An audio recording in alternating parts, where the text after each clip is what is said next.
presenta Fundación Cimercor.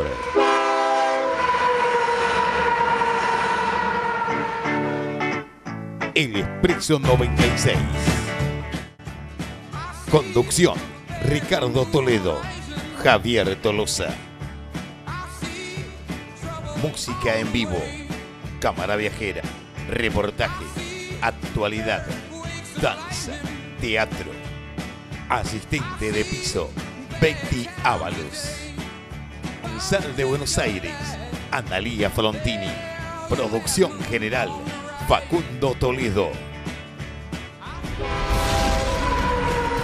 Bienvenidos al Expreso 96. ¿Qué tal, amigos del Expreso 96? Estamos con el presidente de la Cámara de Diputados, el señor Casani, como lo conocen Pilucho. Usted sabe quién es. Es un hombre de mucha gestión, que ha trabajado mucho tiempo para el que nos tiene. Y estamos acá en la presidencia y nos da la bienvenida, le agradecemos a él. Y un día particular, porque también es su cumpleaños. Y eso es bueno, porque nosotros no sabemos hasta cuándo vamos a estar en esta tierra divina y tenemos la certitud hasta cuándo vamos a vivir. Esto lo dije yo, y disculpe con esto, voy a ser un poquito breve para streamers que estamos en vivo, a Pochorro. A Pochorro le dije, yo te voy a hacer en vida, te voy a hacer un homenaje. Y él me decía, me voy a morir. No, vos no te vas a morir, te quiero hacer en vida, porque después de muerto para qué. Y eso es algo que uno lo lleva muy adentro, ¿no? Y acá está hablando con el señor presidente, de acá de la Cámara de Diputados, y me acordaba que hace 30 años y pico acá era el despacho de Carlitos Flores de Durán, un gran diputado. Bueno, muchas gracias, Casani, por... Hola, Ricardo, buen día, ¿cómo estás? Pero muy bien. Bueno, muchas gracias por la visita. Es algo que yo la verdad que te admiro mucho por el asunto de esta cosa hermosa que tiene Corrientes, toda la historia que tiene, y no conocemos toda la historia porque parece que el archivo nos quiere mostrar, como decía Canto, ¿no? El archivo está para mostrar, no para guardar. Así es. Corrientes tiene una tremenda riqueza cultural. Nosotros, yo por lo menos particularmente, soy orgulloso de la historia de Corrientes. Fuimos durante mucho tiempo una referencia en el país. Fuimos la primer provincia en la Argentina en tener un perfil constitucional. Fuimos la primer provincia en la Argentina en tener nuestra carta constitucional. Y durante mucho tiempo fuimos una de las provincias de referencia en la Argentina. Es cierto lo que vos decís, hoy vivimos una vida mucho más dinámica, yo diría mucho más express, con las noticias que son líquidas, un ratito están y después desaparecen. Hoy encontramos que no todo el mundo tiene ganas de saber de dónde venimos, por qué nuestra cultura, por qué hablamos como hablamos, y en función de, digamos, de esta inmediatez por la que estamos, digamos, nosotros, como sentir la humanidad que tenemos, nos perdemos la oportunidad de conocer realmente detalles que tienen que ver, repito, con nuestra correntinidad. Ayer desarrollamos acá en la Cámara de Diputados, en el recinto, a través de disertantes espectaculares, González Arcoaga uno y nuestro amigo Leopoldo Jantus también, la historia de, digamos, cómo fue desde la creación de la ciudad de Corrientes, incluso de antes de 1588, de 1570, las estancias, las familias, y quizás, digamos, este ritmo tan rápido que tenemos en este momento en el siglo XXI, no nos dan la oportunidad de sentarnos a mirar. Yo lo hago, a mí me encanta. En mi casa, desde muy pequeño, las historias tuvo que ver. Mi papá era docente secundario en Goya, era profesor de historia, geografía y castellano, por ende a mi padre le gustaba muchísimo hablar de historia. Mi mamá era docente primaria, después fue directora de escuela, así que en mi casa se hablaba permanentemente de estas cosas, y en verdad, cuando uno tiene posibilidades de conocer este contexto en la que nos fuimos desarrollando, nos hace sentir sumamente orgullosos y sumamente comprometidos con nuestro presente y con nuestro futuro. Mira, Ricardo, yo soy presidente de la Cámara de Diputados hace algunos años. Y cuando estoy en el estrado, dirigiendo la sesión, miro donde están sentados los diputados actuales y te juro que mientras los escucho respetuosamente, pienso, ¿quién habrá estado sentado en esa banca hace 100 años? Exactamente.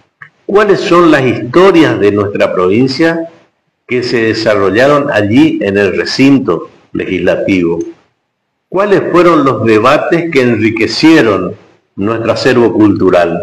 Y a mí me emociona mucho. Ya que vos dijiste 100 años, ¿no es cierto? Fíjate los franciscanos, el poder que tenían de enseñar, de darle lo mejor culturalmente a los indios. Justamente Jantus, nosotros pusimos una placa en Itatí, porque el primer diputado que vino de Itatí fue Guayquirí, Sí. lo que nos enteramos nosotros. Y aparte hay algo especial, que vos le diste esa forma y esa manera de informar a Corrientes, porque ayer estaban todos cagados, estaban mirando, y hay muchas cosas que no sabían. Por ejemplo, Jantus me dijo a mí que José Hernández vivía acá. Yo digo, no puede ser. ¿Está en la casa todavía? No puede ser, digo. Sí. Y también docente. En Junín y Pago Largo. Claro, Junín y Pago Largo. Allí en la esquina. Y a su vez también... Para los que están viendo y son de Corrientes Capital, frente a la plaza, allí en esa esquina, que tiene un techito tipo galería. Bien. Y por eso se llama el anfiteatro José Hernández, que está claro, frente. José Hernández. Aparte, también en el Riachuelo, que fui también con Janto a ver, a mirar, a conocer, y esa cultura de que esos 100 años atrás, que nosotros decimos cómo sería, cómo es la forma, y que alguien como usted, como Janto y demás, se preocupa de nuestra cultura, porque hay muchas personas que la cultura de la cultura hoy no está de moda, hoy está de moda otra cosa, el TikTok, el Facebook, y está bueno. Yo no me opongo a que se progrese, no hay que olvidar, hay que tomarse el tiempo para eso también. Mira, yo advertí cuando yo por supuesto que tengo un compromiso muy fuerte con la gesta de Malvinas, y en razón de esto, hace algunos años atrás, después la dejamos hacer por la pandemia, inauguramos un ciclo que lo desarrollamos en los colegios secundarios, en Corrientes Capital y en el interior, que se titulaba el programa Malvinas va a la escuela. Y en función de unos documentales, que se llama Dos Mochilas, que tiene una segunda edición, nosotros invitamos a veteranos de Malvinas, de Corrientes, a que nos acompañen a las escuelas a dar la charla, y a su vez que los chicos puedan verlo en carne y hueso a héroes de Malvinas. Y hay en un lugar donde a mí es muy difícil que me vaya a olvidar en lo que me queda de vida. Fuimos a Goya, y en una escuela con alumnos, una escuela numerosa, fueron 7 veteranos de Malvinas. Yo me resisto a llamarle combatientes, porque siguen combatiendo nada más que por el lado de las negociaciones. Y uno de ellos, de los veteranos, en un momento de la charla comenzó a llorar. Bueno, por supuesto, yo traté de disimular, agarré el micrófono, interactuaba con los chicos, y después, cuando termina la actividad, yo le pregunto a este veterano de Malvinas, de mi pueblo, de Goya, aparte le digo, ¿qué te pasó, Leo? Entonces me dice, ¿sabes lo que pasa? A esta escuela viene mi nieto, y yo nunca le conté que estuve en Malvinas. Pero ¿y por qué, Leo? Esas cosas que, de estos procesos traumáticos, cada uno lo canaliza como puede. Entonces lo que digo es, hay que darse un tiempo para entender y para conocer digamos, desde el punto de vista histórico en nuestra provincia, porque es lo que nos llena de orgullo. Acá enfrente, a mi espalda, está la Plaza 25 de Mayo. Puede estar mejor iluminada, peor iluminada, puede tener banco más cómodo o no, cortado el césped o no, y es lógico que los vecinos de la capital o del interior, cuando vienen a Corrientes Capital, vengan a disfrutar de esta plaza. Pero de verdad es una plaza histórica, no solamente por los años que tiene, sino porque en esta plaza que está acá detrás nuestro, Plaza 25 de Mayo, se desarrolló la primera parte de la organización política en la provincia. Acá era donde hacían asambleas la ciudadanía para elegir a sus diputados, incluso a sus diputados nacionales. O sea, este era el lugar donde la sociedad correntina, el pueblo correntino, venía acá a debatir las cuestiones que en ese momento fueron centrales para que Corrientes ocupara este lugar que decíamos antes, de ser una de las provincias de referencia. Por eso es interesante generar estos espacios, donde yo lo entiendo, alguien joven, de 18 años, 19 años, te dice, esto lo tengo muy lejos, que hablame de otras cosas. Pero si nosotros, es difícil querer lo que uno no conoce. Por ejemplo, Alejandro, yo siempre Alejandro, porque Alejandro es un genio de todo lo que sucede en Corrientes, y en cada pueblito él sabe todo, y cómo se llama el DH, y cómo está la vaca que está en la esquina, él sabe todo, no sé cómo hace. Estudia. Inclusive somos parientes. Estudia. Acá, Agustín González, entre Ríos y San Juan, hace mucho tiempo, ¿qué pasaba ahí? Hay un cementerio. Aparte, ahí venían, por ejemplo, el duelo. Y tenían permiso para morir en ese lugar y nadie le decía. El duelo con espada, digo para que nos está mirando. Con el cuchillo. Sí, cuchillo con espada. Sí. Y ahí era esas cosas que tiene Corrientes, que es tan importante, y acá nos está viendo el mundo también entero, gente amiga de México, de Colombia y demás. Nuestra lengua, el guaraní. Sí. El guaraní, que hace unos años ya es la segunda lengua oficial de la provincia de Corrientes, para el castellano, el guaraní, que no se enseña, lamentablemente en las escuelas, no se enseña en las escuelas, pese a que es la lengua oficial, y que durante mucho tiempo se entendió en Corrientes, hace mucho ya, ¿no?, que la lengua guaraní era una expresión de la ignorancia, razón por la cual mucha gente dejó de hablar guaraní, porque era un desmérito hablar en guaraní.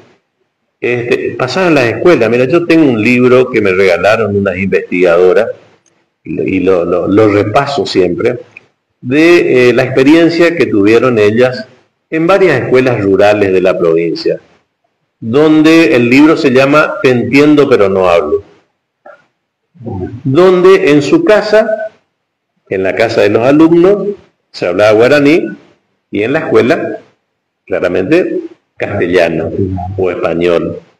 Y entonces para los chicos era una complicación, porque en la casa a la mamá, que en guaraní es mamá, y en la escuela era mamá.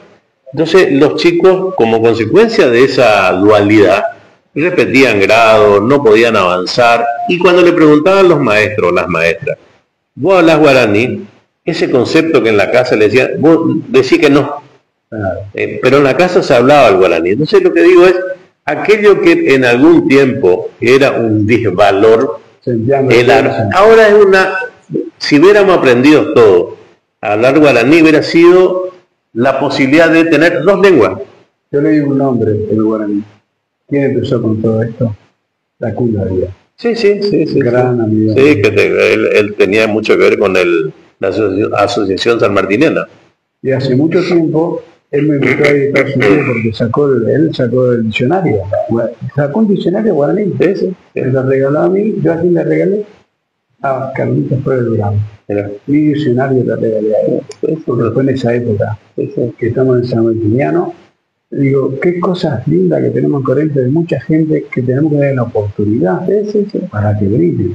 Por eso es importante, aparte de hoy de tener el Instagram, el Facebook, el TikTok, que nada que nada de eso hay que despreciar, porque en definitiva el mundo que tenemos, hay que tomarse un rato como para que en nuestras casas hablemos de estas cosas. Los chicos escuchan, los chicos entienden claramente, comprenden de qué se trata y se interesan. Ahora que usted dijo algo muy importante, que lo llevó al soldado a hablar de la escuela. Ahora, de una forma, de una idea, si se quiere, o una forma de pensar, de que lindo sería que en las escuelas primaria y secundaria se pudiera hacer un libro con toda la historia de Corrientes, pero de Corrientes nada más, para que ese chico, tanto de primaria y secundaria, sepa. ¿Qué le parece la idea? En el tema educativo, nosotros en el país y en la Argentina estamos muy atrasados. Cuando yo a veces hablo con dos docentes, por ahí lo interpelo, le digo, ¿cuántos años estamos atrasados en educación en Corrientes? Y por ahí, bueno, algunos te dicen 50 años, 70 años, 100 años. No. Mira, Ricardo, nosotros en educación en Corrientes estamos atrasados 3 siglos. Porque tenemos currícula del siglo XIX con docentes que se recibieron en el siglo XX y que le dan clase a los chicos del siglo XXI. Mira toda la brecha que tenemos. Entonces, entre ellos hay que recuperar esto que voy a decir. Es importante saber de geografía mundial, sí, pero es importante conocer lo que es la geografía acá en Corrientes, qué es lo que pasa, cómo se formaron. Mira, nosotros, es más, te digo, en su momento Corrientes estaba dividido en 25 distritos, digamos, ¿no? Jurisdicciones. Y hoy, digamos, con la Constitución del 2000, la reforma de la Constitución en el 2007, dejaron de tener esta denominación y pasamos a tener solamente municipios. Antes eran 25 departamentos.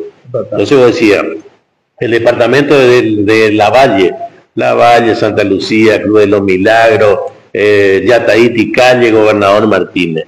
Bueno, ahora desapareció el término departamento. En la Constitución son municipios. Nosotros todavía no logramos concretar una ley, pese a que la presentamos reiteradamente, que el Senado no lo quiere tratar, para hacer desaparecer la palabra departamento y que sean solamente municipios. ¿Cuál es la incidencia que tiene? No es solamente semántica, sino que tiene que ver con que del momento que desaparecen los departamentos y quedan solamente los municipios, vos hasta podés hacer un trabajo puntual respecto de los datos estadísticos. Vos decís, che, departamento San Martín, bueno, te entra Alvear, de la costa del río Uruguay, vos hablás de Santo Tomé y Virasoro, todos juntos. Vos hablás departamento de Goya, bueno, tenés Colonia Carolina y tenés, aparte de Goya, y tenés San Isidro. Bueno, pero digo, para ir, voy a estornudar. Perdón. Es blanquear esto como para poder tener, primero, datos estadísticos certeros, pero además conocer la realidad histórica de cada pueblo. Goya es una ciudad recontra rica en historia, pero recontra rica. De todo, ¿por qué Goya se llama Goya? Mi tío Pedro Antonio Casani, que ha fallecido, en realidad yo le decía que era historiador, él me decía, no, yo no soy historiador, sino que me muevo en función de las documentaciones. Era un historiador, no un escritor. Escribió un libro que, digamos, sobre la historia de Goya, que es la más aproximada a lo que realmente ocurrió. Entonces yo ayer, cuando terminó la charla que lo dio el doctor Leopoldo Cantu, me decía él, ¿por qué no hacemos en Goya algo parecido para hablar de los temas de Goya? Que es valiosísimo. Quedamos en que después de Semana Santa, a ver si podemos organizar e irnos, porque es importante que los más jóvenes, los menos jóvenes, podamos encontrar un espacio para recrear esto. Mirá, yo tuve la suerte de que mi abuelo Pedro Casani falleció a los 95 años. Él tuvo el inconveniente que sus últimos 25 años de vida, él quedó ciego, totalmente ciego. Razón por la cual, digamos, contaba con todo el tiempo disponible para poder conversar. A mí me enseñó mucho de la historia de mi ciudad. Y es cierto que había quedado como un lapso ahí entre la generación de mi abuelo y la mía, que yo era un adolescente. Pero mi papá era el que hacía de puente histórico. Entonces mi abuelo, que ya para esa época estaba no vidente, él me decía, ¿viste dónde viven los Agostinelli? Entonces mi papá me decía, ¿dónde viven ahora los Gómez? Entonces yo sabía de qué me hablaba. Y ahí pude comprender incluso hasta las cuestiones que tienen que ver con accidentes geográficos. ¿Por qué hay zona de Goya que se inunda? Antes ahí eran unas lagunas, cómo se rellenaron las... O sea, es importante saber, vos me dirás, pero son herramientas que vos necesitas para ser exitoso en el mundo, y capaz que no. Ahora, sería un desperdicio que teniendo nuestra provincia una gran riqueza histórica, nosotros no la podamos compartir con un interés genérico de la sociedad. Ahí dijiste algo importante. Nosotros se inunda, de qué manera y de qué forma, si conocemos más. Y por ejemplo, de Bahía Blanca, ¿qué le pasa? ¿Por qué no invierten? ¿Por qué no hacen? Es lo mismo que Bahía Blanca que estuviera en Goya. Así es. ¿Entendés? Así, ¿por qué Goya se inunda? O sea, nosotros, Goya es una ciudad que está lindante con Colonia Carolina, 30 metros abajo de Carolina. ¿Escuchaste? Sí. 30 metros abajo de Carolina. Por ende, naturalmente, el agua que está allá arriba, viene y se inunda. Algunos historiadores dicen que Goya estaba históricamente donde está Colonia Carolina ahora. Que donde está enclavada la ciudad de Goya era el río, que después se modificó. Y dicen historiadores que encontraron en varios lugares de la ciudad de Goya anclas que determinaría que en algún momento eso fue parte del lecho del río. Pero bueno, digo esto como... La verdad, me estoy sorprendiendo de todas las informaciones que me está dando, la verdad que honestamente... Es riquísima nuestra historia, es riquísima. Y para ir terminando, porque yo sé que viviste cumpleaños y demás. Hay, en Chapeyú, nació el general San Martín. En Salada, Sargento Garay y el campo de Tacuarí. ¿Cuánta riqueza tenemos culturalmente y no lo sabemos aprovechar, decirle al mundo, como en este momento nos está mirando el mundo, para que ellos sepan? Mira, cuando... San Martín, libertad del pueblo. Sin duda, que el gran general. Cuando en un momento, hace unos cuantos años atrás, la película Camila, con Susú Pecoraro y Manol Aria, fue un éxito, lo termina fusilando, en ese momento, digamos, a Ladislao, que era el sacerdote, en Goya. En Goya. Lo terminan deteniendo allí, él con Camila, que representaba a la actriz Susú Pecoraro, y lo fusilan en Goya. Yo te puedo asegurar que un altísimo porcentaje, ni siquiera los goyanos, conocen ni valoran esto. Yo tampoco sabía. Si alguna vez te vas por Goya y yo estoy allá, te voy a llevar a mostrar dónde estaba la casa donde vivía el sacerdote, que era Ladislao, con Camila. Bueno, para los que vieron la película, entienden, digamos, para no perder tiempo con eso. Pero digo, Corrientes está lleno de historia, de las buenas y de las otras, que sería interesante conocer, repito, sin ignorar lo que pasa hoy en el mundo. Yo también tengo familiares jovencitos, y que por ahí vos te querés sentar a hablarle de historia y te miran, ¿viste? Y agarran el celular y está bien, está bueno, yo no digo que no. No hay que parar el progreso, el desarrollo. Hoy el mundo se mueve con este aparatito, el mundo del conocimiento, pero sería siempre interesante guardar algunos, al menos minutos, para entender dónde vivís, qué pasó antes que vos nazcas, cómo fueron, incluso tu origen familiar, quién era tu bisabuelo, por qué vino a tu pueblo, por qué vino a tu ciudad. Yo en eso, felizmente, mis papás fallecieron grandes, mi papá de 80 y pico años y mi mamá de 92, y yo te juro que era un preguntón sistemático. Mamá, ¿y cómo era esto? ¿Y por qué el abuelo? ¿Y por qué el tío? ¿Y por qué ocurrió esto? ¿Y dónde se casaron? ¿Y cómo fue? Y te juro que no me arrepiento de haber aprovechado lo que pasa, de primera agua los temas al menos familiares. Lo que pasa es que muy ahí lo tuyo que periodista. Y te digo esto porque vos sé que está acá y te estoy robando minutos. No, un gusto. La cautiva. Fíjate, 6 mujeres que fueron a Paraguay y regresaron 4, 2 murieron. Lo que pidieron las mujeres. ¿En qué circunstancias la llevaron? ¿Qué pasó con su familia? Sí. Tantas cosas para decir. Así es. La verdad, Casani, muchas gracias. A vos, Ricardo. Por toda esta sabiduría que por favor me está dando. Y estamos en contacto en cualquier momento. Muchísimas gracias. gracias. Lo de ayer fue espectacular. Realmente sí. Muchas gracias. Y cuando hagamos el evento en Goya, te voy a hacer invitado. Bueno. Para que si nos querés acompañar, sería muy bueno. Sí, pero por supuesto que sí. Que Dios te bendiga.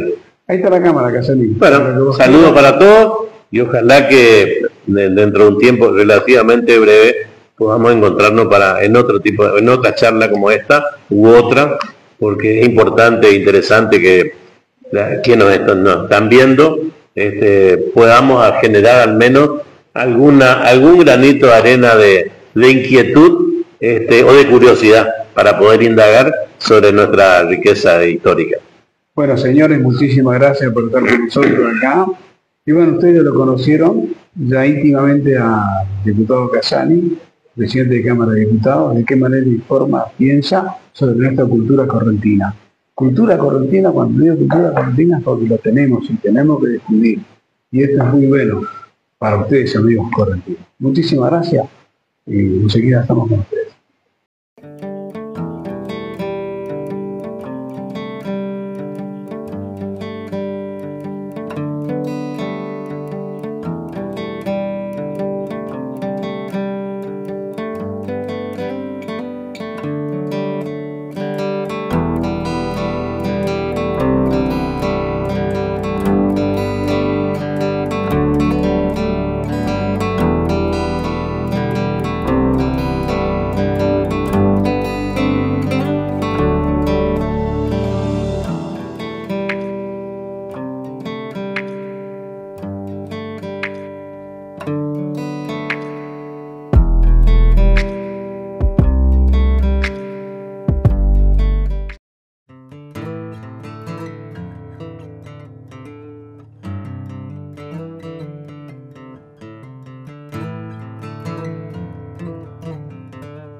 tardes a todos.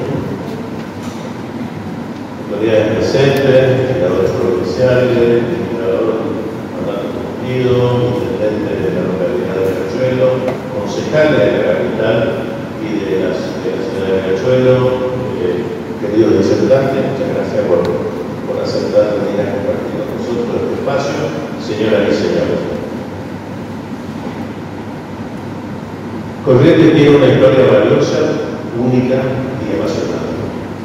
La ciudad de Corrientes cumplió el 3 de abril de 2025 437 años de vida, atesorando una historia única, además de sumamente valiosa. En cada aniversario, desde la Cámara de Diputados de la provincia, venimos haciendo homenajes a la identidad de este querido pueblo. Cada año destacamos o realzamos alguna característica que lo hace naturalmente propia. El año pasado, en el marco del aniversario fundacional, rendimos tributo a este edificio parlamentario, que hoy forma parte de los monumentos más emblemáticos de la provincia, no solo por lo que representa para la vida en democracia, sino también por su estilo arquitectónico. Un tiempo antes hicimos entrega con sitio de las actas capitulares de la ciudad y de una copia del acta de fundación de la ciudad, cuyo original se encuentra en Sevilla, España. Esta institución siempre tuvo con la ciudad un firme compromiso con su historia y con su presente y en la planificación de su futuro. Corrientes es una ciudad muy especial. Es uno de los territorios fundadores de la Argentina, que se convirtió en un faro para el país en épocas en que la libertad no era un derecho adquirido. Siempre digo que recordar la historia permite saber de dónde venimos y quiénes somos, para saber en definitiva hacia dónde vamos. Honrar nuestro pasado e idiosincrasia es un acto de estricta justicia con quienes nos dejaron el legado de la correntividad. Agradezco la iniciativa del doctor Leopoldo Campos para que todos podamos conocer un poco más del acto fundacional y lo que pasó luego con la política de expansión. Bienvenidos a todos y muchísimas gracias.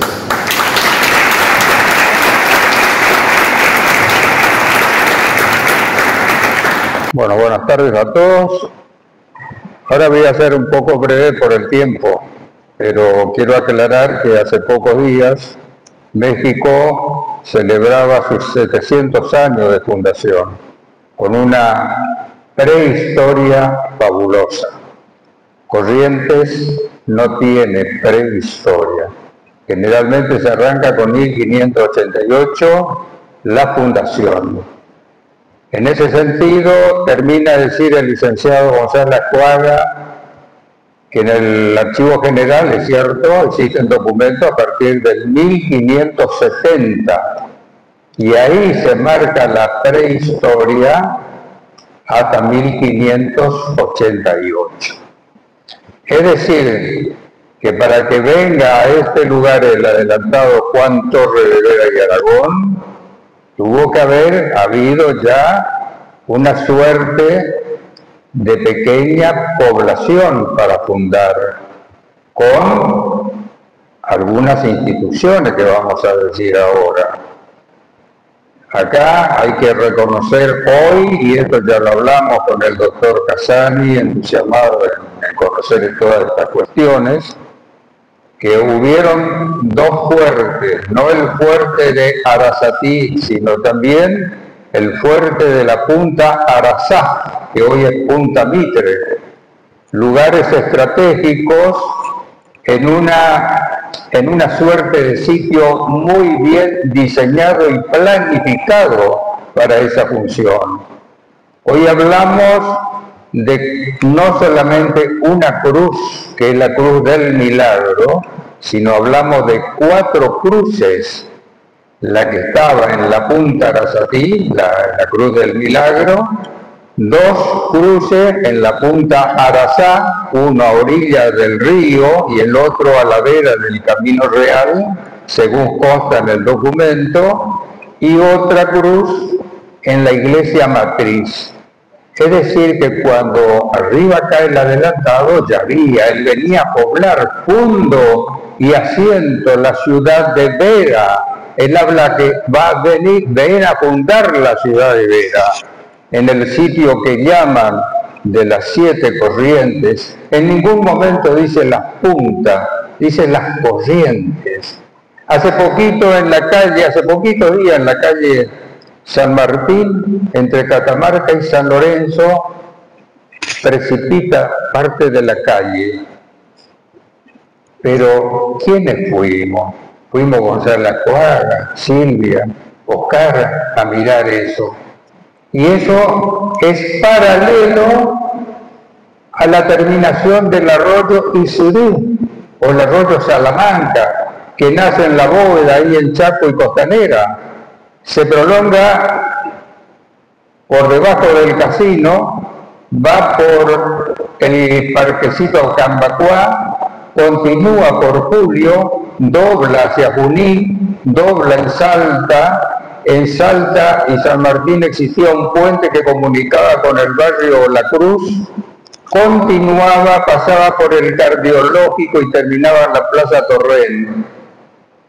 Y esto que se hundió es un pequeño tributario. Y eso es importante, que los correntinos tuvimos que haber asistido, ver cómo era el boquete. Eso entubaron ese arroyo. Ahí está el origen de Corrientes. Ese es uno de los arroyos. El otro arroyo importante es lo que hoy se llama el arroyo Poncho Verde. En aquel momento era el arroyo Arazá. Y daba casi toda la vuelta por Corrientes por la avenida Artigas. Cruzaba incluso la avenida 3 de Abril, que para la época de la fundación se llamaba la calle Ancha. Entre esos dos arroyos se constituye la Plaza Mayor, que hoy es la Plaza 25 de Mayo, porque la correntinidad tiende a perder la identidad cambiando los nombres.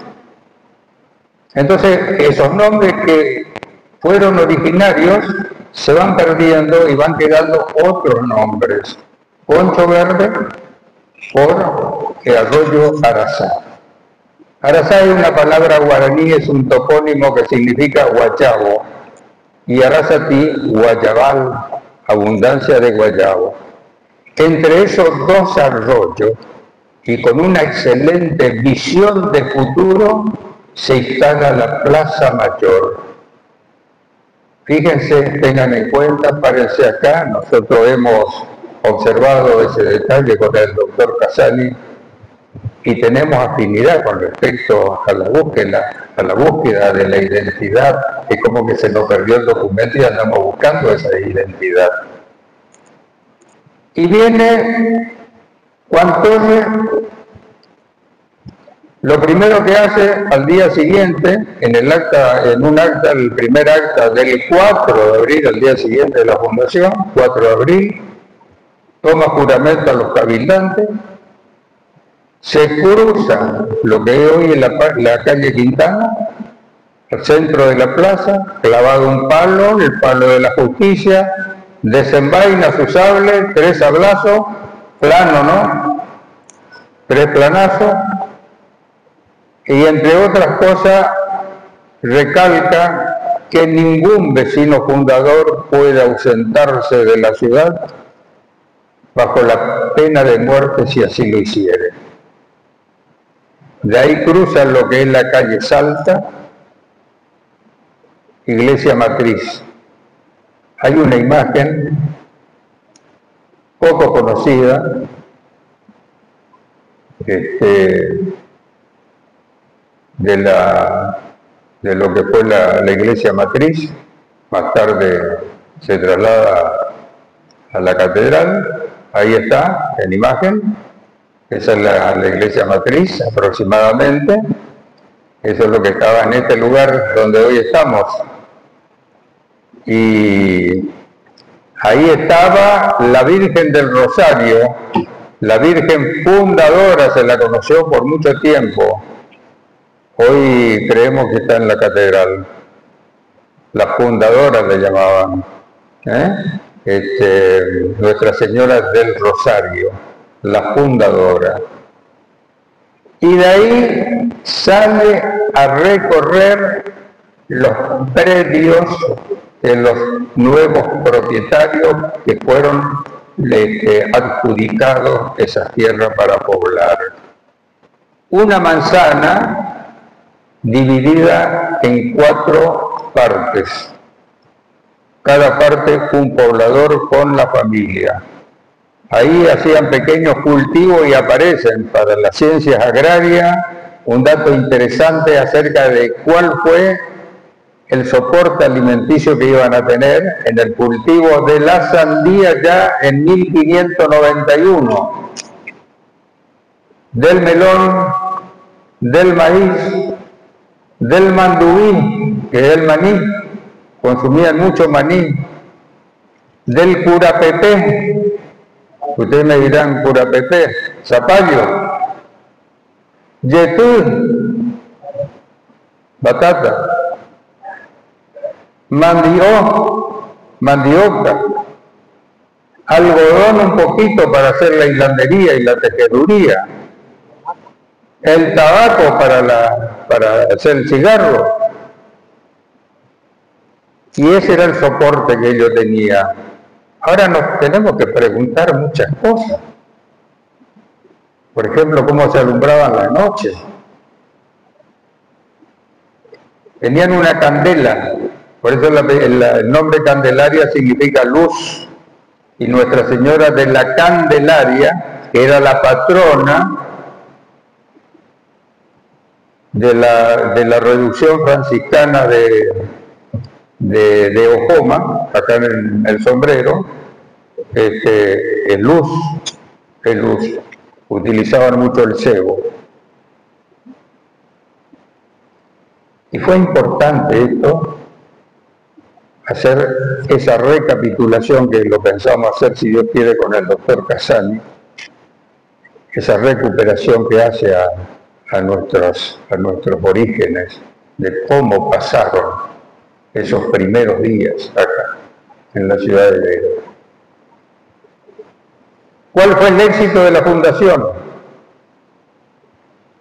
Porque viene el español de Asunción, Paraguay, hablando el español acá en tierra guaraní. Trajeron 9 etnias de indios guaraníes del Paraguay que ya eran bilingües. Hicieron de traductores con los indios de acá. El éxito se le debe a eso, porque si no, no iba a haber entendimiento. Y ocurrió lo que ocurrió el 9 de abril, cuando pretendieron quemar la cruz del milagro. Y se hace la primera encomienda y el reparto de tierra, tomando como referencia el riachuelo mirando hacia la ciudad. Ese reparto de tierra para chacras. Y ahí adquiere el valor un grupo de damas que vinieron con el adelantado. 48 damas que se hicieron propietarias de chacras.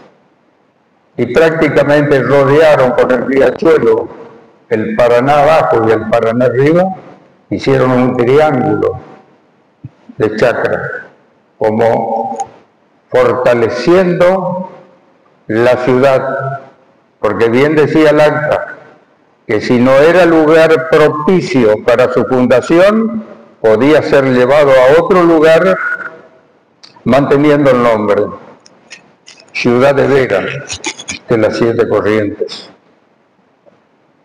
Del otro lado del riachuelo, mirando hacia donde tiene la jurisdicción el amigo Jeter, se instala la primera estancia, 7 estancias. La primera, en el ángulo formado por el riachuelo y el Paraná, correspondía a Alonso de Vera y Aragón, sobrino del fundador. La segunda, más al sur, pasando el río empedrado, al adelantado Juan Torres de Vera y Aragón en la lectura que hacemos nosotros, sin estar escrito, pero sí demostrado gráficamente, era lo más extenso. Prácticamente, como él se ausenta, le queda todo eso al sobrino. Hablamos alguna vez con Martin Jetten, el intendente de Riachuelo, que se puede atribuir un 23 de noviembre de 1591 la fecha de fundación del Riachuelo en la persona de Alonso de Vera y Aragón, y la zona de empedrado al adelantado Juan Torres de Vera y Aragón, porque así está señalado las propiedades de la primera y segunda instancia. Después otras instancias anexas que también hubieron. Esa es la primera oleada. Fíjense ustedes, la chacra más pequeña como fortaleza y lo más grande con importante población. Bueno, ¿qué iban a tener en la estancia? En la estancia iban a llegar los primeros ganados vacunos, en la persona de Hernando Arias de Saavedra, principalmente uno de los principales protagonistas, que hace la introducción del ganado vacuno, la vaca. El guaraní, esto nos está demostrando que no conocía la vaca. Sale así que en guaraní le dice vaca. No conocía el caballo y le llamó caballú. No conocía la oveja, que están los nombres, ¿no? Y le llama ovechá. No conocía la gallina y le llamó origuazú, o tiguazú, porque creían que el pico grande era la nariz. Y de iguazú viene nariz, guazú grande, nariz grande. El indio, esto para las ciencias veterinarias y las ciencias médicas, no tenía tuberculosis, porque no consumía la vaca. Y el caballo es refractario, el caballo no tiene tuberculosis. Empezó a tener tuberculosis cuando llegó la vaca acá, ¿cierto? Porque la vaca sí tiene tuberculosis y transmite al... O sea que fue un hecho importante la introducción de la ganadería. Hizo dos avances. Un avance de estancia hasta el río Empedrado, pasó el río Empedrado. Siglo XVI. Siglo XVII, otro segundo avance, que hasta ahí llega nuestro estudio para que no sea tan extenso hoy, llega hasta Salada y San Lorenzo. Con San Lorenzo, departamento de Salada, alcanzan el río Paraná. Y por el otro lado, alcanzan hasta el río Santa Lucía. Y con ese río Santa Lucía hacen la hipotenusa de un triángulo, el primer triángulo de avance, de expansión de la población. Pero ¿qué pasaba? Ya se animaron a pasar el Santa Lucía con la distancia. Una jesuítica, Rincón de Luna, del siglo XVII, que está firme hasta hoy, está entre el Batel y el Batelito. El río Corriente también está vinculado. Ahí nomás le puedo dejar eso. La que ven en pantalla de la estancia El Pingó, del siglo XVIII, siglo XIX, principio, está en pie, doctor Casali, está en pie. Hay que recuperar, forma parte del patrimonio arquitectónico de todos los correntinos. Perteneció a Juan José Nicolás de la Fuente. Yo estoy preparando los antepasados de Juan José Nicolás de la Fuente. Y es como que Dios de la mano me acompaña para investigar eso. Llegué hasta el año 600 antes de Cristo. Y estoy en el año 1000 ahora, después de Cristo. Vivió en Saladas. La familia Noya y la familia Noya y otra familia más son descendientes de esa familia. Pero también son descendientes de Nicolás de Villanueva, el que hace el acta de fundación de Corrientes. Y son descendientes de Manuel Cabral de Negre de Alcoín. Y parece mentira que todo eso nos vincula a nosotros y nos da la posibilidad cierta de que todos seamos parientes acá en Corrientes, como en los pueblos chicos, en Pedrao, por ejemplo, es cuna de los Acevedos, General Paz, cuna de los Esquivel, y dicen, tenemos que saludarnos aunque no nos conozcamos porque casi seguro que somos parientes. Y la otra estancia, ¿ves la otra estancia?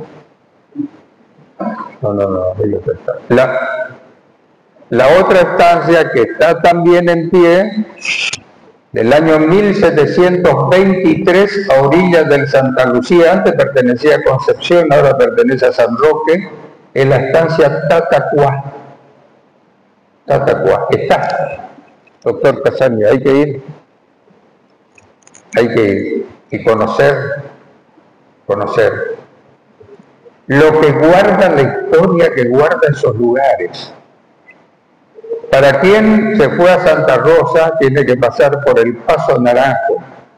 Cuando pasa el Paso Naranjo y nos íbamos desmantelando, entonces había que recuperar con la expansión de las estancias, de la carrera de costa, de la evangelización, porque está el español, está el indio y está el esclavo que se traían de Guinea y de Angola, se integraban a nuestra sociedad, se tendía que a la homogeneización de eso. O sea que fue importante esa nivelación dentro de la sociedad, esa convergencia genética tenemos cada uno de nosotros. No estamos, nadie es pura sangre, acá no hay.